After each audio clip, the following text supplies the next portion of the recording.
Totoo ba tong nakikita ko? O hindi pagod lang siguro to? Bakit binabarikadahan, sinisigawan ng dating pinunong bayan ng isang taong kamukha nung sa parisan?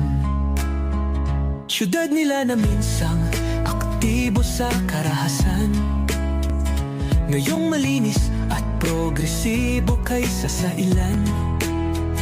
Sigaw nila siya na ang mamuno, para mga durugista ay tumino. Dating pinupuri, tinitingala, nagbigay dangal sa lahi. Pag may lumalapit, abot tenga ang ngiti. Mahal ko ang Pilipinas, di ako papapi. Ipinanganak ako sa bayang mapagtimpi. Ipaglalaban ko ang kalayaan kahit ako'y masawi. Sisikat din ang araw, muli tayo magsasamang nakangiti. Inangat ang uniformeng kupas na may bahid ng dahas. Dudublihin ko sahod nyo, wag na kayo lumihis ng landas.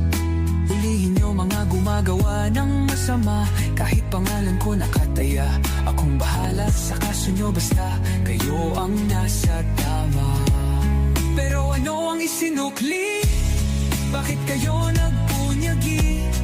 Pinakain nyo sa mga estranghero ang 80 na lolo'y parang may mali. Pagkatapos angat ang inyong moral na dating mabababa. Grabe ang isinukli, parang dumukot ng tae. Tapos nilagay sa kamay, sabay sampal sa kanyang mukha. Mahal ko ang Pilipinas, di ako papapi. Ipinanganak ako sa bayang mapagtimpi. Ipaglalaban ko ang kalayaan kahit ako'y masawi. Sisikat din ang araw, muli tayo magsasamang nakangiti.